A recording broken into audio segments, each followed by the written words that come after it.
Dami yan mga master. Dosing ilak. So tingnan natin kung makakaya.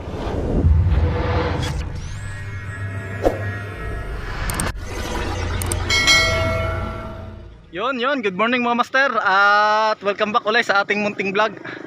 So yun, tulad dati, spear fishing ulit tayo mga master. At papagpatuloy natin ating adventure. Di tayo nakapagpatuloy dahil yung ating battery ng GoPro ay isa na lang. Kaya ako'y tinatabangan mag video. Ang daling malobat. So yan.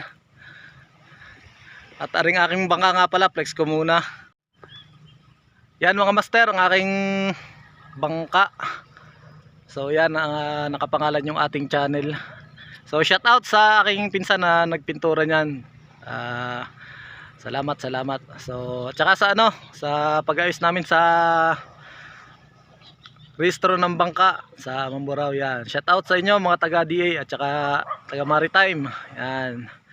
So yan mga master, tingnan natin kung anong makukuha natin sa ating pagbabalik at sana'y marami tayong mahuli. So yun, update ako mamaya mga master sa laot. So ito mga master, nandito na ako sa spot at dito ko lulusong sa may Binarera, ari sa may Paluan. Yan. Napakaraming nagpipiknik dito mga master pag yung mga Holy Week. Yan, yung mga bakasyon. Kaya lang masyadong malayo yung area, isolated pa. Kaya sa mga ganung panahon lang talaga marami nagpipiknik. Pero napakaganda ng lugar nito mga master. Yan, kung gusto niyo ng tahimik tapos magandang lugar, yan, dito kayo pumunta. So, ayan, Barangay Tubili yan. Tapos doon sa kabila ng bundok na yan, meron diyang beach, yung Maslod Cove. Yun, maganda rin yun mga master. At meron sila dong mga pools para sa mga gustong maligo lang sa mga babaw na part. So yan mga master, dive na tayo at tingnan natin kung anong meron dito para tayo makarami ng huli. So magpapasalamat tayo kay Lord sa pagbibigay ng magandang araw. At syempre sa lakas ng katawan. At syempre sa mga blessings na rin. At yun mga master, dive na tayo at samahan nyo ko. Let's go! At ito na mga master, dive na tayo. At ito, dito tayo sa medyo mababaw lang mga master. At yan, ang lalapit sa atin ay siguradong kirig pag lumapit. So hintay-hintay tayo para tayo may mapakirig na isda. So yan mga master, kung makikita yung napakadaming ilak, yan, sa di kalayuan at ating susubukan palapitin mga master. So yan, hintay-hintay tayo dito sa may gilid. Yan, huwag kayong hihinga mga master. At para lumapit sa atin ang ating papanaig isda. So yan, medyo natatagalan ng ating paghihintay. At ito na mga master, pag lumapit, siguradong kirig! Yun ang ating first fish mga master. At isang malaking ilak. Yan, binabatak na natin papuntang ibabaw mga master. So ito, yan, napakalaki niya. At kumikirig-kirig pa nga siya. Napakadaming ilak sa mga master dyan sa lugar na yan dahil lagi kong pinupuntahan yan at hindi naman tayo bibigo sa mga ilak. So yan, first fish, ilak na malaki. Oh, medyo kay papantama mga master, mababaw pa. Medyo malaki mga master yan dahil ang ilak niya kalimitan nasa mga 1 kilohin. Kaya ito, second dive mga master at medyo napalalim ang sisin natin dyan. At nakita agad ako ng napakaraming ilak. Yan mga master, kung makikita, naglabasan sila sa lungga. So ito, dadapa tayo mga master. At syempre, palapitin uli natin yan mga master para siguradong kirig na naman pag tinamaan. Yan mga master, lagi ko sinisilip yung bato na yan dahil napakarami talaga dyang ilak. Yan. Doon siguro sila nagbubuntunan. At yan mga master, may papakirigin na ulit tayong isa. At yun mga master, kirig. Yan, nagwawala-wala pa siya mga master. At thank Lord sa pagbibigay ng blessings. Yan, medyo maganda-ganda ang pandalawang isda natin. At ilak na naman. So napakaraming ilak dyan mga master. At talagang mapapabalik ka sa lugar na yan dahil talaga namang napakarami nila. So yan, easy target lang sa atin ang ilak dahil maamo sila na dumaday sa atin. At syempre, pag lumapit, kirig. Ayan mga master, ang ating third fish. Ilak. Ayan, malaki din yan mga master. At dito naman mga master, nakita na naman ako ng grupo ng ilak. At dito ako sa medyo baba. Dahil naroon sila sa medyo bababaw na part. So dito tayo sa may baba magtatago. Yan, atin silang i-ambush. At syempre, pag may lumapit, ay automatic kirig. So yun na mga master, abang-abang tayo dito. At yan, lingon-lingon tayo pag minsan may mga trebali na dumadaan dyan. So yun. At kung napapansin nyo mga master, walang isda doon sa may una. Pero makikita nyo mamaya, napapalapit sila. Yun no, kung makikita nyo, ang dami nila. So yan mga master, hintay-hintay tayo ng ating papakirigin na isda. So ito, hintay-hintay tayo. Oh, ating tututukan para madali natin masinta. At medyo mahiya yata ang mga isda dito mga master. At yan, mga ilak ang karamihang isda. At malalaki. So yan, tago ulit tayo mga master. At yan na. Pag lumapit, hindi pa pala. At syempre itong isa ang ating titirahin. At lumapit na nga mga master. At pag lumapit, kirig! Oh, kung makikita nyo mga master, talagang kumikirig-kirig.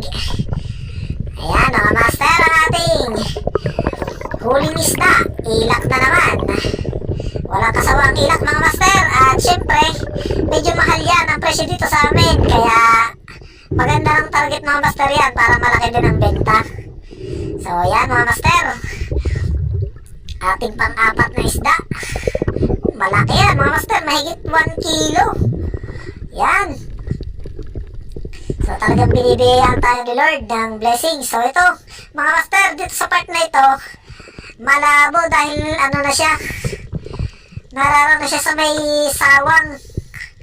Malapit na siya doon sa may tabi, kaya medyo labo ang tubig. So try ako dyan mag-dive at nakita ko dyan ng maraming ilak. So nag-try ako magpalapit. At syempre, dapat talasan natin ang ating pakiramdam at bilisan ang ating pagkalabit. Dahil pag may lumapit, sigurado, kirig! Katulad yan mga master, ang laking ilak. Yan mga master, talagang napakalaki ng ilak na para ako mga master. At yan, 1 kilo mahigit yan. At yan mga master, ang ating huli na isda.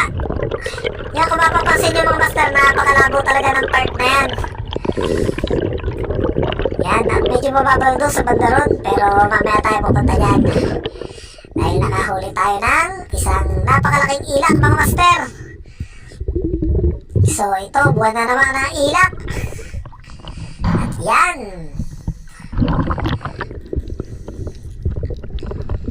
ilak, ang isdang masarap isigang. So ito mga master, nandito ko doon sa may ibabaw, doon sa pumana kanina ako ng malalim. Dito ko sa ibabaw dahil nakita ko dyan ng maraming ilak sa ibabaw. So abang-abang tayo. At yan, may nakita tayo sa di kalayuan na nahihiya pang lumapit sa atin. So try natin mapalapit yan maya maya mga master. Medyo tatagal-tagalan lang natin ang ating sisid. At yan mga master, ating sisilipin itong ilalim ng bitak na ito. At wala pa rin mga master. Yan, napakalalim. Magandang bahay niya ng mga agat, pero wala siya mga agat. At ang naririyan ay madaming ilak. So tumira ko dito sa aking kaliwa. At yun, nakita ko sa bandang una, may umaahon ng mga ilak. At syempre, nagpahabol tayo hanggang taas. At yan na po mga master, sumipot na sila. At pag dumikit, sigurado, kirig! Ayun mga master, huli na naman. Napakaganda ng ating mga patama. Talagang walang kawala. So yan mga master, at may huli na naman tayo. At kalimitan talaga ng mga isda dito ay ilak dito sa lugar na ito. Dahil napakagandang bayan talaga ng ilak. May mga tribal din ako nakikita dyan mga master, pero talagang marami ilak. So yan, Hindi ko nakuha sa unang pana ko at sumabit sa mga bato. So sinisid ko ulit. Yan, napakalaki yan mga master. At talagang sumunod pa sa atin sa taas. Kaya siguradong kirig pag tumama. So ito mga master, napakalaki na namang ilak. Ang sarap talaga mamana mga master pag ganyan naman yung mga papana. Napakaamo, tapos napakalalaki. Tapos ito mga master, ayaw nang umahon doon sa mataas yung mga ilak. Kaya tayo nang bumaba. Yan mga master, kung makikita nyo, naririyan na sa baba. At medyo luminaw na rin ang tubig mga master dahil nagkamero ng agos. At siko rin dyan, medyo magawanda ng tubig niya. Pero sa banda ron, labo pa. At yan, kung makikita nyo mga master, napakaraming ilak talaga. At talagang hindi ka mapapagod at hindi ka mananawa sa kapapana. At pag dumikit, sigurado, mamaya pala. Hihi. Yan o, kung makikita nyo mga master, napakadami nila at ang lalaki. Yan, hintay-hintay tayo ng magandang timing mga master. At pipili tayo ng medyo malaki.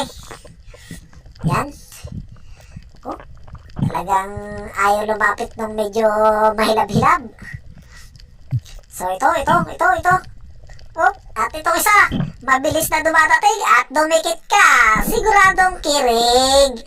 Yan mga master, nakadali na naman tayo ng isang ilak. So puro ilak ang ating nahuli mga master. At thank Lord, dahil napakaraming blessings na ibinigay ko sa akin ngayong araw. So yan, ako na tayo at medyo napatagal tayo sa ilalim. Ayan, napakalaking ilak na naman mga master. Jackpot na naman. So yan ang ating huli, ilak. Napakasarap niyang sigang mga master, o kaya inihaw, o kung sa Batangas man, bangi. Tapos ito mga master, dive ulit ako dyan sa pagitan ng bato at same spot din. Umusog lang ako ng konti at nakita ko dyan ng maraming ilak. Doon sa medyo baba, nagpupuntahan sila doon sa may gilid ng malaking bato na yan. So ang ginawa ko, nag-dive ako hanggang kailaliman. Dahil hindi rin naman masyadong malalim, kaya yan, naabot natin ang kailaliman ng mundo. So lingon-lingon tayo at pag minsan may dumaraan dyan mga GT. So yun, nakita ko mga ilak sa banda roon. Ayaw lumapit, nahihiya pa yata. Ayan mga master, nahihiya talagang lumapit. Pero talagang hindi sila umaalis doon sa area na yon. So ano kayang meron doon? So yan ang isa. Oh, nagtago sa bato ulit. Lingon-lingon tayo mga master. At nako, baka may dumaang trebali. So ito mga master, nakita ko na at papalapit na. At pag lumapit, sigurado kirig. So yun, dali naman mga master. Napakahusay ng ating pamana ngayong araw at talaga namang napaka-sharpshooter ng ating mga banat. So ito mga master, nakahuli na naman tayo ng isang malaking ilak. Yan, shout out sa mga nakabili ng ilak ko na aking hinuli. So yan, medyo malalim pala yung ating sinisida na yun. Siguro nasa mga 20 meters to 25 meters siguro. So yan. Oh, malaking ilak na naman mga master. Yun lang advantage mga master pag yung malalalim na part na, dahil kalimitan talaga mga malalaking isda ang mga dumarating sa atin. So yan mga master, papakita ko lang sa inyo yung view doon sa ilalim. Yan, doon sa kaninang malabong part. Napakaraming pulang dilaw na isda. Yan, mga dilaw na isda mga master. Ang dami nila. Anong tawag sa inyo mga master yan? Para siyang mga snapper, pero maliliit. Sa amin, burara ang tawag dyan. Napakadami yan mga master. Yan, lahat ng naninilaw na yan, puro isda yan. So flex ko lang itong aking huli at aahon na tayo. Yan, thank you Lord. At yung iba mga master ay hindi ko lang nabidyohan. So naka 12 pieces tayo na tapas. So yun mga master, nakaahon na tayo. Itong huli natin, yan. Bali naka 12 ilak tayo. Ano pang iba? Yan.